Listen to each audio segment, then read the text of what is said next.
The digital tyranny is here. Parler purged by internet giants. Trump officials appearing on blacklists. And Pelosi tries to remove the president from office again.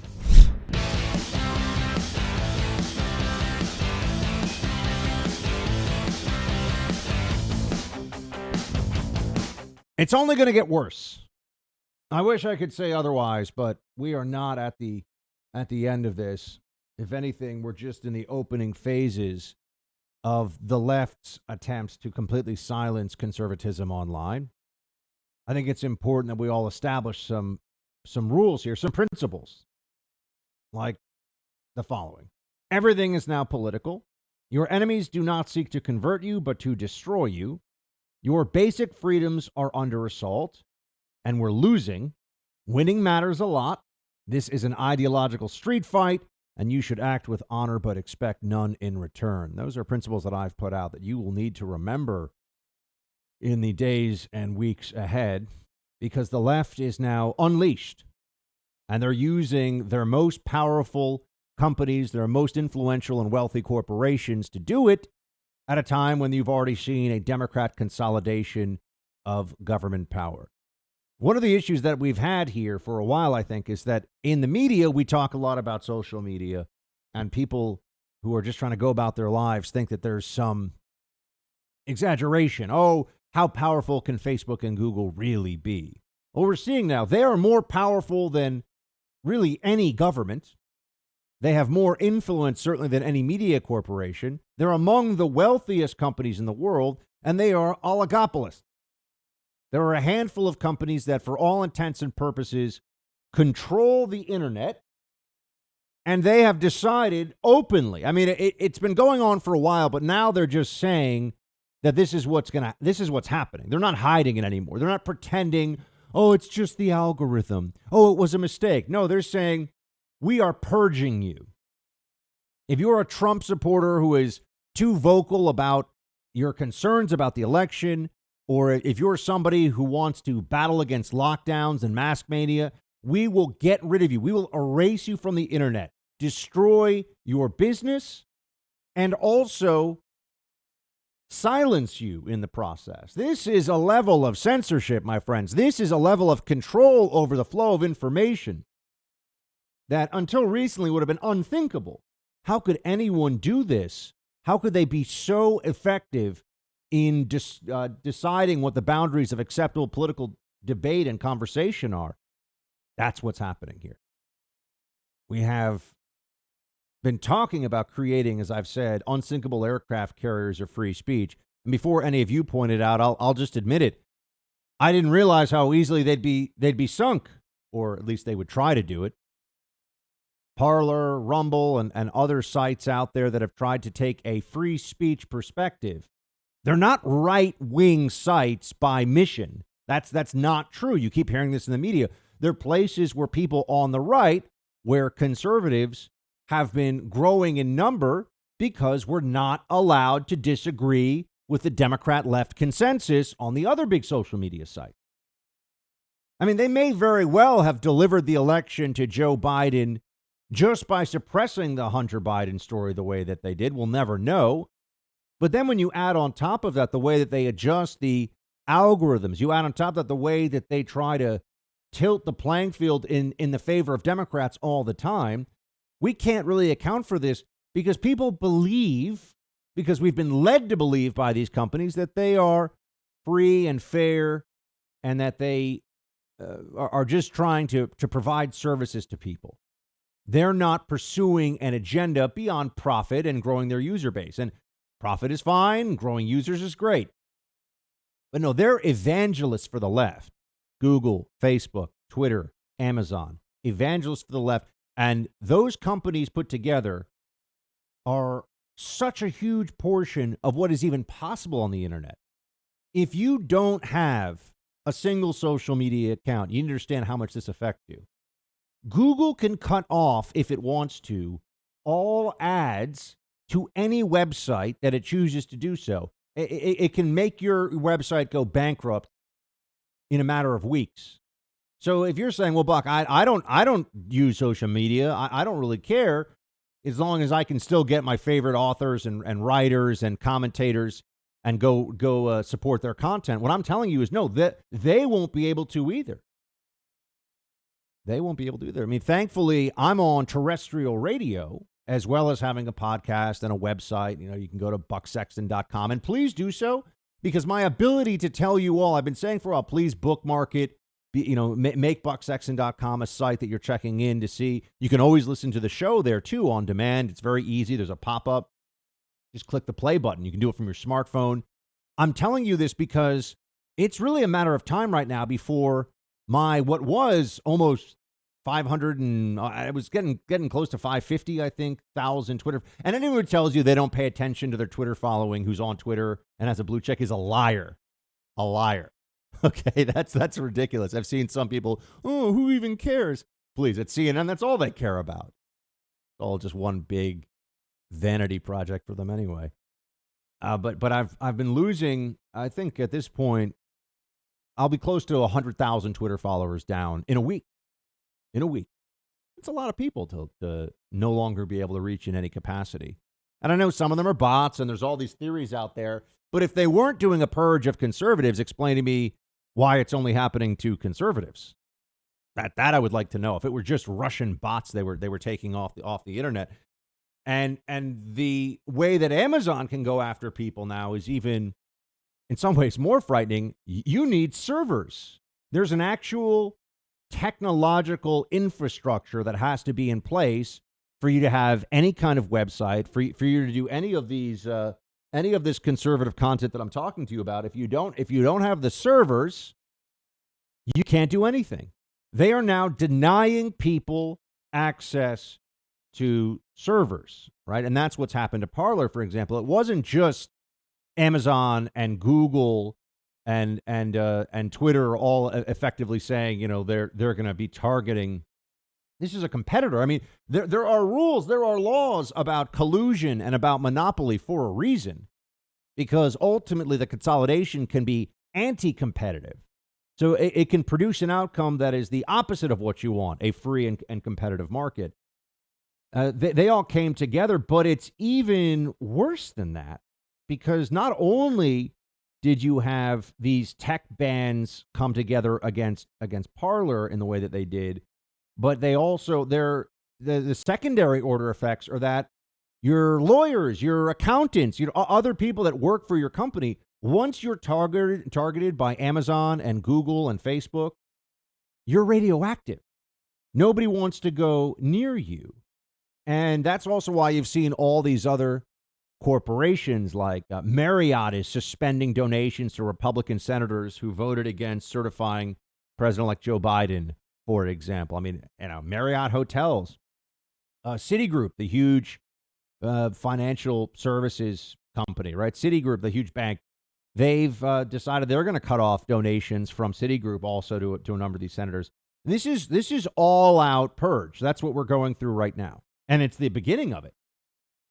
How is this going to make things better in the country? Ask yourself that question.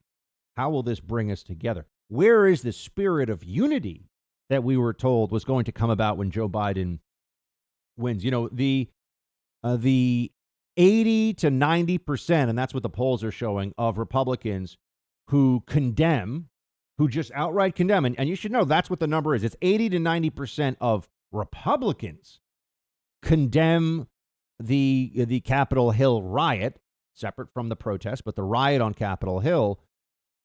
That's not going to save them, though, meaning there's still going to be consequences. There's still going to be targeting of anybody on the right as part of this.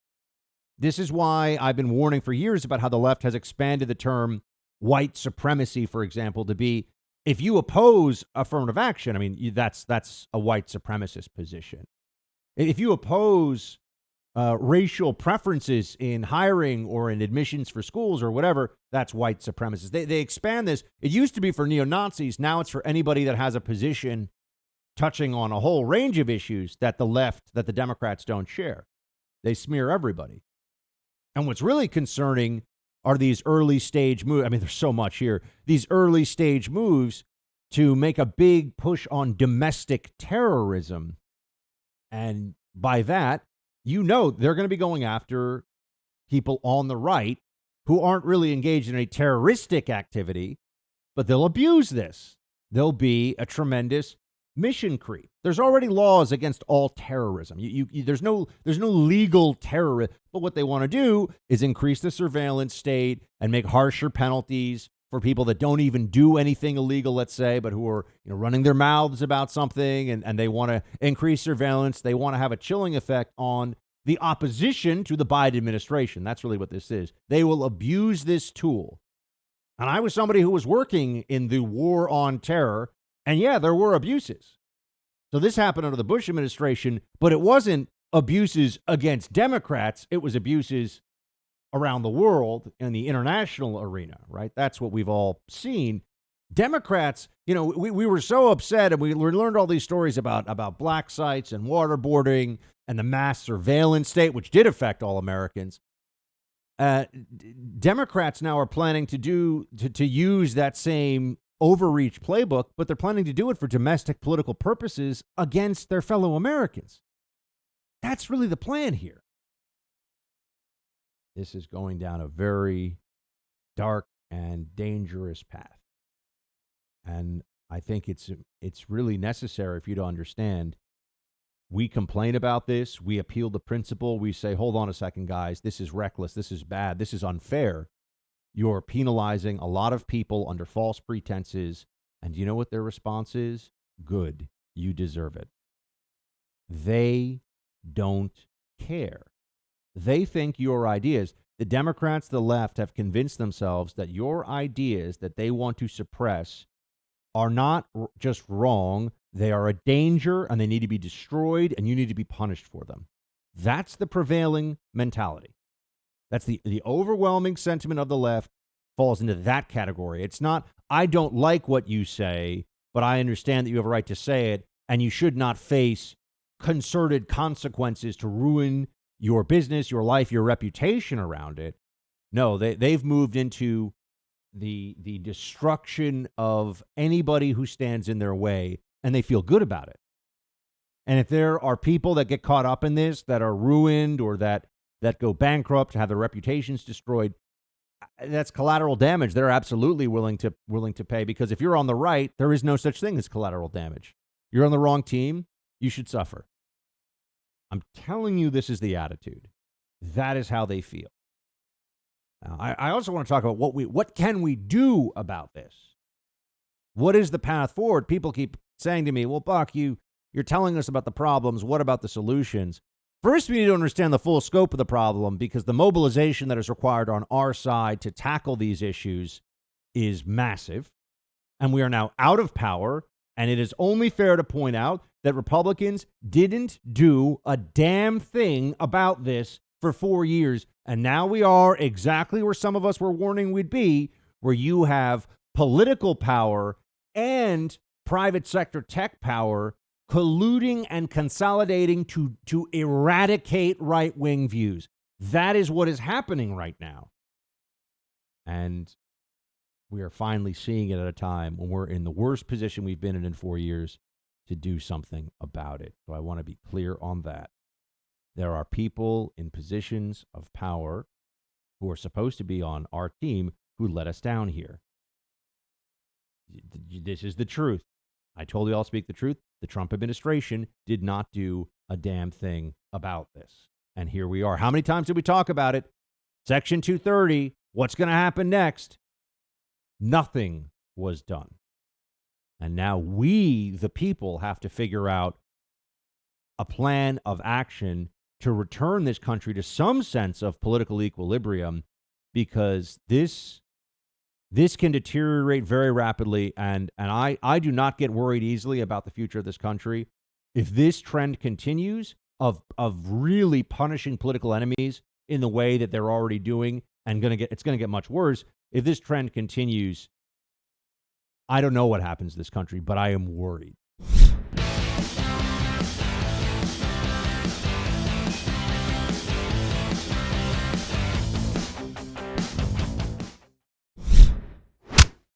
What do I think is coming next?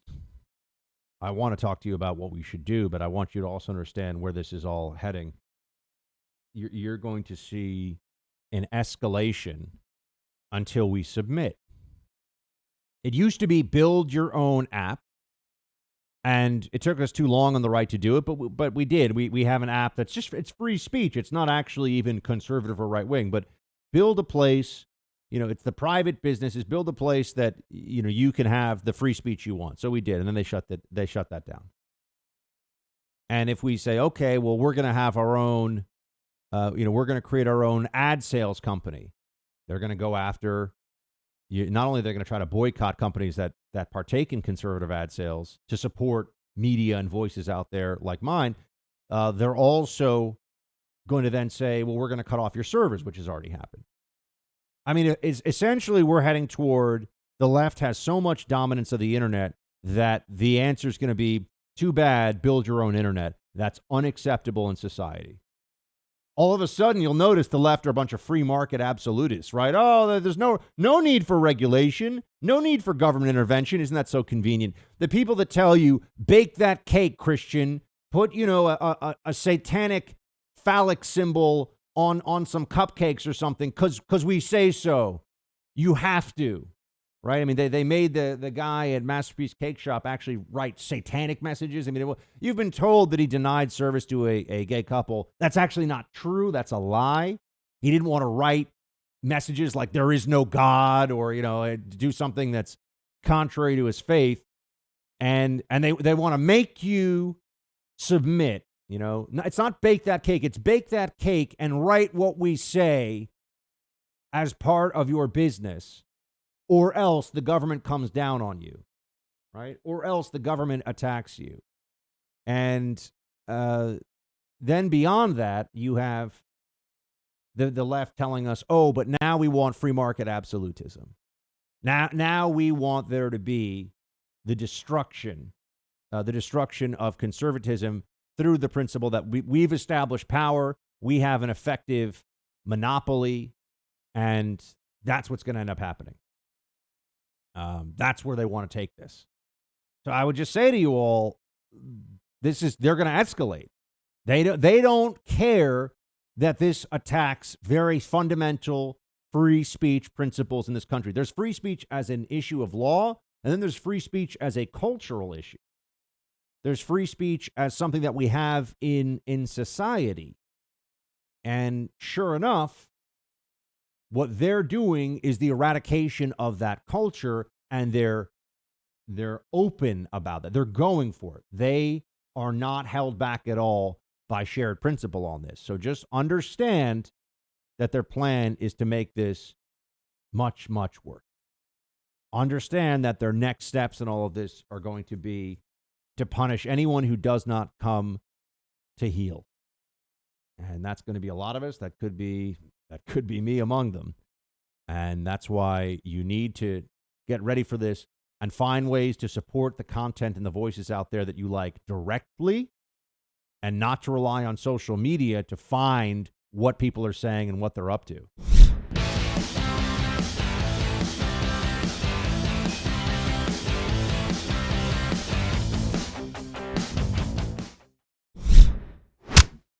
What can we do about it? I understand that's a question that we should all be asking right now, and I've been getting it a lot recently. People asking, what can we do about this? The answer is, for one, I think we have to take stock of the fact that one of our big problems with the Trump administration on the right, and people may not really enjoy hearing this, but everyone listening to this knows it's true. There was no internal criticism allowed of Trump from within the team. I don't mean never Trumper, oh, I hate Trump stuff. I mean, hey, I really want the MAGA agenda to succeed. I want Trump to be a very effective president while in the Oval Office, to follow through on the promises that he made to his voters.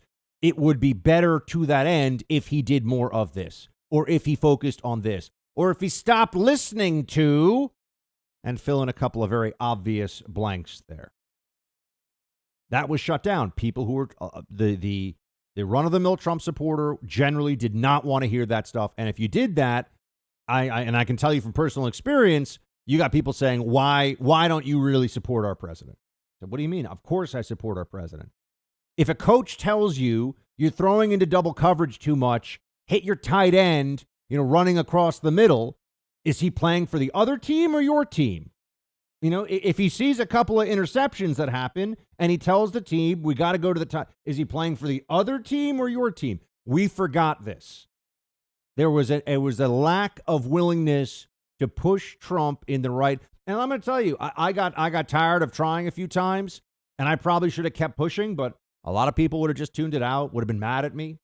And I figured, okay, well, I'll focus on what I think is going well about the administration and try to hammer home those gains instead of looking at what's not going well and say that we need more of a focus on this. But now here we are in a place where we've got nobody who is really in much of a position of authority in the political sense to do much about this at the federal level. And the Biden administration, remember, you're just seeing the private sector action right now, which is very powerful. But soon we'll be in a place where the actual political apparatus is taking this same approach. Soon we'll be in a place where the Biden administration is leveraging openly the big tech oligopolists and federal law to shut you down. What do we do about this? Well, going back to what I mentioned before about bake that cake or else. And remember, it wasn't bake the cake. It wasn't about not selling to people. It was about the message on a cake that is contrary to one's religious belief. That was really the heart of the issue. And the left, and the same people, and I don't have to keep going with that analogy, the same people that want to make nuns pay for birth control, right? Sorry, nuns, you got to pay for birth control. That's not free market. So under what auspices? What is the justification for making nuns buy birth control? It's public good. That's what Democrats say. It's public good, public health. Sorry. So you have to do it. Well, isn't it for the public good to be able to have free and open political debate? Isn't it for the public good to have the internet like the phone lines? I mean, imagine if the phone company was privately owned in such a way that the Democrat owners in the weeks before an election could just shut off all phone service to every GOP outreach effort, every GOP campaign all across the country.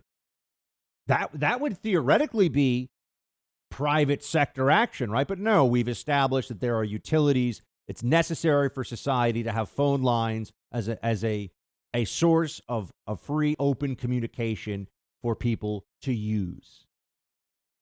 Right? The same way that we've done that, we're going to have to approach more aspects of the internet this way. And the only answer, friends, is regulation. If you think the answer is free market, well, get ready for the Democrats. And when I say free market, a kind of free market absolutism, you'll see the left use their built-in advantage right now to destroy the Republican Party. But we're not even going to be able to get our pants on and get out the door before they'll have complete online dominance that has been used to destroy the voices of opposition to the Biden administration. It's going to be all over.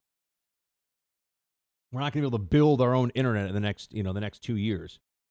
So there needs to be, for one, just the kind of public outrage and at least put the Democrats on notice. We see what they're doing, and it's disgusting. Beyond that, though, if you're looking for action, you need to have at the state level, you need to have state governments that start to add in. State legislatures have to add Republicans as a protected status under law for things like, doing transactions with banks and online servers. And this is what Democrats have done. They've created all these extra layers of law that say that because for the good of society, you can't discriminate on the basis of race in public accommodations. For the good of society, you can't discriminate on the basis of sexual orientation in public accommodations. What I'm saying is the only legal pathway that I can see here, and I'm not a lawyer, but I am somebody who reads all this stuff constantly and tries to understand what the options are in layman's terms. But the only pathway that I can see would be to start to add Republicans as at the state level, because I know we're not going to be able to do this at the federal level because we didn't take action on this for 4 years under Trump. Would be to add. So in the state of Texas, for example, in the state of Florida, you are not allowed to, and then that would lead to lawsuits, right? It would lead to lawsuits and more. But this is it. This is our only shot as I see it. You're going to have to force people to think twice at least. Because right now they don't think twice at all. They don't care what we think. There's no sense whatsoever that we have to be, that they have to be careful about what they're doing. They can go around YouTube and Facebook and Twitter and just Google, which is, of course, the owner of YouTube, and Amazon, which has a tremendous amount of cloud computing services that they do and servers. They can crush you without consequence because they don't like what you say. All this stuff about terms of service violations and Trump and violence at the Capitol, that's why we're shutting people down. That's not true. Okay, they're not shutting Parler down because it was a place where violence was planned, any more so than violence has been planned by Antifa and BLM and many others on Twitter, on Facebook. These are communication platforms. Parler doesn't advocate for the violent overthrow of the government. Parler is not doing anything other than refusing to play the game the way the left wants it to, which means suppressing conservative speech at every opportunity. I mean, I've been dealing with this. These companies are a nightmare, and they don't care what you think. Facebook, YouTube, they suspend you. Instagram suspends you. Good luck. Good luck getting your account back. If you do, it'll be after, dozens of hours of time filling out forms and on the phone and trying to reach a rep and all this other stuff. And meanwhile, the left, they got no problems. They'll run any ads they want, do anything they want, say whatever they want. They're not getting suspended. They're not getting booted off these places. You can have right now, you can go and check it out for yourself. There are Iranian pro-genocide against the Jewish state people in the Iranian government who they have their Twitter, the Ayatollah, I mean, the Guardian Council, they have their Twitter account. The Iranian revolutionary regime, they have their Twitter account. So that's okay. Putin, I mean, the Russians, there are the Chinese with putting Uyghurs in concentration camps in Xinjiang province in Western China. They have their Twitter accounts. So this isn't about stopping human rights violations or violence. This is about suppressing conservatives. And this is a huge problem. And then there's the blacklist. You're already starting to see it. The Lincoln Project, which is really a bunch of sociopaths who are doing unbelievable damage to the country with the nonsense that they put forward. But they're now circulating lists. What they want to do is put out very easy to read public shaming lists of anybody who worked for the Trump administration so that they will not get jobs in corporate America. They'll effectively be unhireable. I mean, this is the most vicious kind of political retribution you can find, short of advocating for violence. They're not necessarily targeting you for violence yet if you work for Trump, although that has also happened, as we know. But they're going to make sure that you can pay your bills, feed your family, have a career, pay your mortgage. That's what you deserve if you worked for Trump. That's what they really believe. And this is increasingly widespread. There are these lists that are circulating. My friends, they don't care. They really believe that if you support Trump, you've been a part of a coup attempt and that you must be supportive of white supremacist ideology. And the fact that 75 million Americans, including a lot of, as we know, an unprecedentedly high number of Latino and black voters compared to GOP norms, voted for Trump, none of that matters. Not to the left. It's white supremacist support. It's a coup. It's fascism. It's the worst kinds of political malfeasance, and whatever they have to do to stop it, they feel entirely justified in doing. And if you and your livelihood and your freedom is a casualty of that, great. They don't. To say they don't care is even correct. They celebrate it. They're happy when conservatives get booted off the internet. They're happy when their opposition is, this would be like if we were playing in a sports league and we think that they would want to meet us, let's say, on the actual playing field.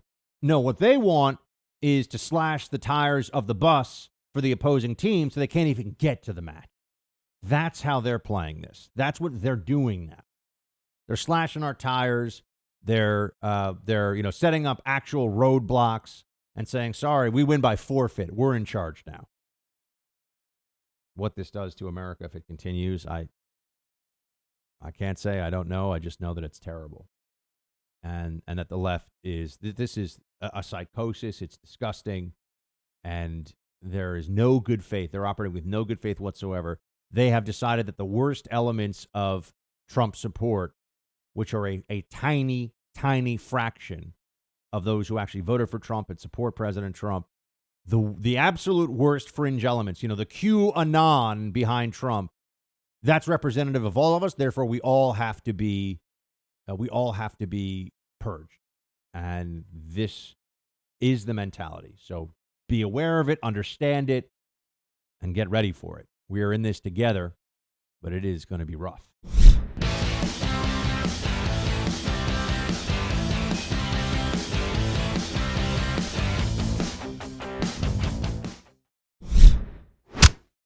Articles of impeachment have been introduced in the House by Pelosi and the Democrats.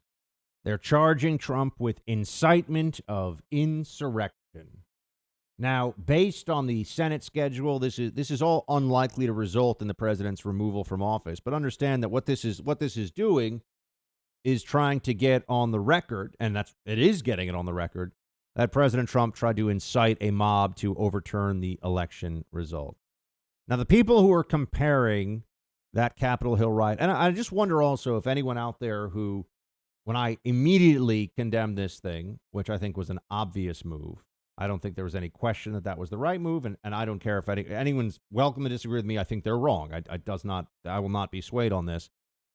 I wonder if anybody, though, who disagree with me that this was going to result in a terrible backlash and that it was entirely counterproductive, they'll admit that I was right about that, too, which was also, I think, obvious. Now you have Pelosi and the Democrats getting on the record that they're alleging the president tried to steal an election using a mob and inciting a mob to violence at the U.S. Capitol. And if you see the video, and I'm not going to pretend like it's not there because people don't want to hear it. If you see the video at the Capitol of what was done to some of these police officers, every bit as grotesque and awful as what you've seen from the worst of Antifa. Every bit as awful as what you've seen from many of these BLM mobs. Now, there weren't assassins on behalf of BLM killing cops, which we've seen in other cases, but that's usually a lone wolf actor separate from the actual BLM mob. That tends to have been the case. Anyway, point here is that you see the video of the way the mob was treating these cops, and it's a disgrace. There was nothing. Those cops were doing their jobs. They weren't posing some illegal threat to law-abiding citizens. Shouldn't have happened. And now Pelosi and the Democrats are going to leverage this whole thing to the hilt. They want a totally open pathway to the Democrat agenda in 2021, and they want to make it so the Republican Party is a party that is wounded beyond repair. And this is their biggest opening for this. If this had not happened, if we had not had the Capitol Hill riot, they still would have been doing. Don't misunderstand me. They're not. It's not like the Democrats were going to be good and fair-minded, but we would have been in a much stronger position. I mean, Trump would have been out of office and been able to mobilize people from private life, essentially, in order to be in opposition to Biden, and we would have had a midterm in 2 years, would have been here before you know it. There was a lot that could have happened. This makes all of that much more difficult, and that's what Pelosi understands, which is why she's going forward with these articles of impeachment. How could anyone think that this would help the country? As if the way we are at a particularly tense moment, a truly concerning moment, and we're to believe that the Democrats think this will make things better somehow. That's just nonsensical. Removing President Trump through this kind of mechanism will only result in further exacerbation of tensions. Will only result in even more sense of outrage that the votes of Trump supporters don't count. And they really want to do this to erase the 2016 election. The whole thing was a mistake. None of it mattered. It didn't count. That's why Pelosi and the rest of the Democrats want this so badly. They view this as a way to completely repudiate all things Trump. And I'm honest with you. A lot of other people aren't. The Trump brand is greatly damaged right now. That is just a fact. The political power that it would have had as opposition to Biden right now is substantially less than it would have been because of what we have seen, and because of what has happened. But this would just tear the country apart. Trump is going to be gone in, 9 days or so? Yeah, 9 days.